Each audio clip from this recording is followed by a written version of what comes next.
right, welcome back, everyone. Welcome to Open Line. I'm Mark Bellinger, and this is Vice Mayor David Briley joining us for the rest of the hour. And we're taking your phone calls at 615-737-PLUS. We've been talking a lot about transportation, growth, and the schools. What else is a big item on the agenda for this council? Well, I think the jail renovation, which is still going to have to take place. That's still a decision the council will have to make about what we're going to do there. I do think there's a lot more to be said about education. I think obviously not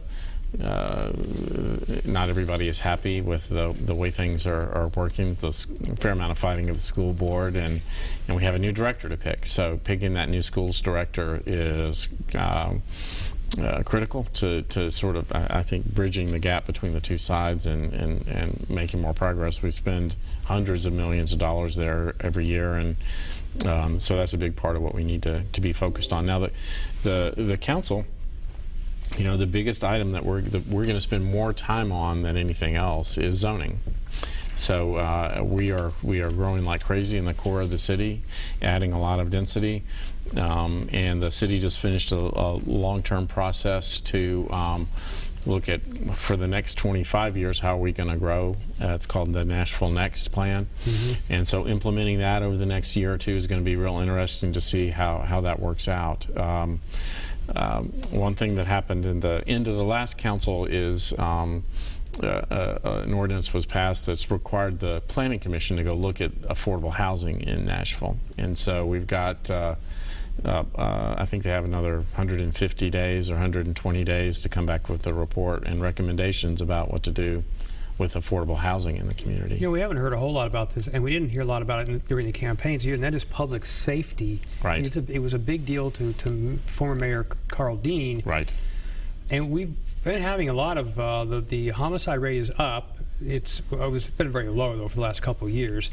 But is that a concern there? Are you looking at that at all, or not? Well, I do. You know, it was interesting that it did not play more of a role in the last election. I was a little bit surprised by that. But you do see a spike up. And it's not a Nashville phenomenon again. It's sort of a national thing, increase in gun violence and deaths associated with that. And, you know, it is of particular note in the African American community.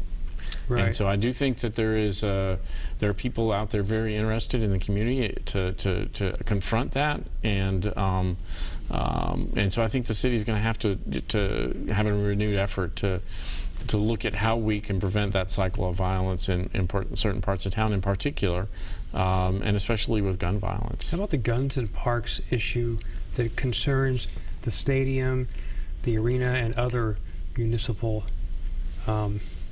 I forget what the Attorney General's opinion was, but it sounded like those places fall, according to him, under that category, right? Well, I can't remember exactly what the Attorney General's opinion was, but obviously, the Metro Council and the City of Nashville wants to prohibit guns from being in parks for a lot of reasons, and I think we need to renew our efforts to work with the state legislature to try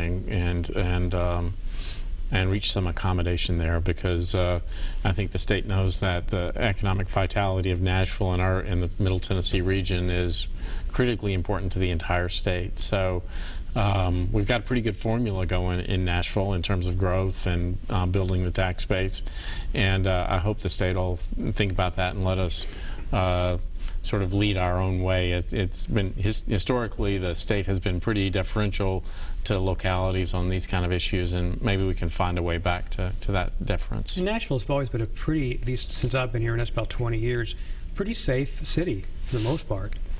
Right. I mean, and that's attractive to a lot of folks when they come in from out of town. Yeah. So I lived in East Nashville in the 90s, and it was transitional then. There was maybe a lot more violence there than there is now. But I think people generally feel pretty safe in most parts of town. I think we always have to be vigilant to make sure that we are thinking about all of the new issues in terms of gangs in particular, and in terms of just making sure that we're very much aware of those little spikes, and we seem to be having one right now. I'm going to switch gears a little bit. You know, Sure. Megan Barry is the first female mayor, but she's also the first council member to become mayor. So, That's right. how do you think that plays with what in her role? Do you think it's she sees things from a different view now because of that, or not? Well, I think she has to, and I'm confident she does. The role of the executive is just very different than that of a legislator. She's going to be put in a position of having to make a lot of hard decisions that she didn't have to make as a council member. So my grandfather was mayor in the 60s and 70s, and one of the stories people say or tell about him is that he frequently said that he went to work every day and made 51% of the people happy and 49% of the people mad, because he was making a lot of hard decisions all the time. So she's going to have to do a lot of that and make some hard decisions to keep us moving forward, I'd say, I imagine.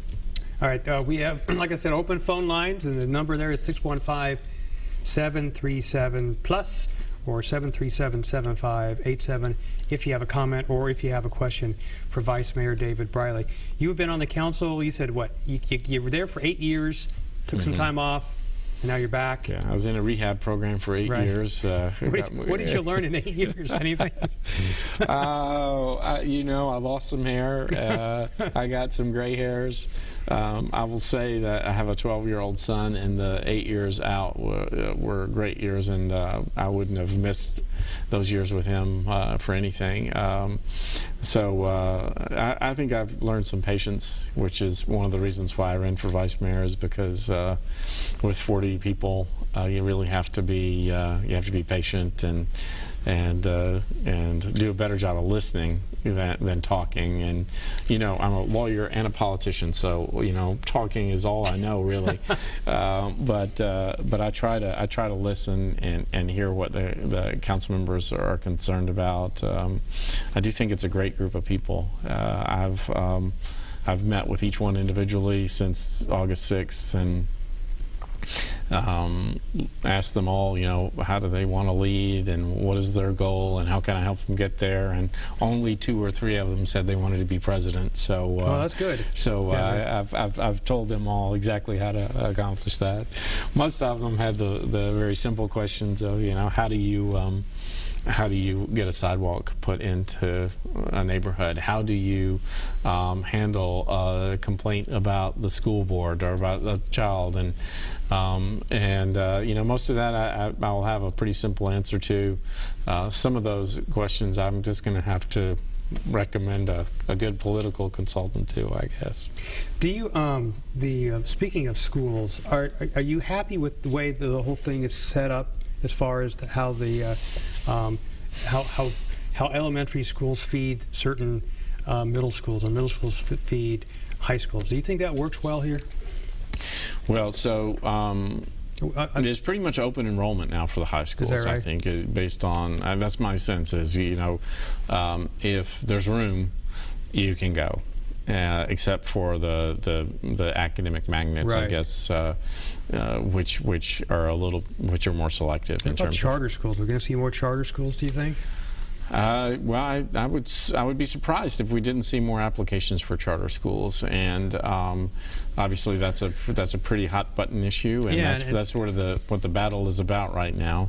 I think I would love to see more cooperation between the school board and the proponents of new charter schools. They are, you know, they're public schools, so everybody should be rowing in the same direction. They should be learning from each other and have the children's interest at the very highest level, and not let egos get in the way sometimes. This new director of schools, what are you looking for? What are you looking for as far as a candidate there? It's Well, I'm no expert in education, so I would really just have a political perspective on that. And I guess one of the big concerns I have right now is the morale in our metro schools. So I'd like to see somebody who comes in with a good plan on how to rebuild morale amongst our teachers, because I think that that's really critically important. At the same time, you know, you have to have accountability. And so it also has to be somebody who is not afraid to say, we're failing here and we got to fix this. And then I guess the thing that is hardest to see in a person is whether or not they have the capacity to go out there and community build. So if you look at some of the schools that are successful on the public MNPS, there are schools that were where they have the highest level of community involvement from parents in the surrounding neighborhoods. That's right, yes. And so finding ways to do a better job of that, which is not the typical, that's not, you might find the world's greatest educator and they might be horrible at that. So I'd like to hear more about that capacity from whoever the candidates how do are. you build strong PTOs and that type of thing, right? Yeah, and you know, how do you convince a group of parents that they are going to have input into the direction of school without surrendering the school and losing all accountability? I mean, it's a hard thing to do, and you have to. It takes a special person, and I hope we can find a way to convince all those potential candidates out there that this is a great job. It's a city with lots of potential, where there can be more resources available, and where there is a transition afoot, I think, at the school system. What do you think of the whole Mike Looney thing? Do you think was that a big setback, or how do you view that as far as? Well, I really I regret that it happened that way. Yeah. I think it shows pretty poor form on his part to let it happen that way.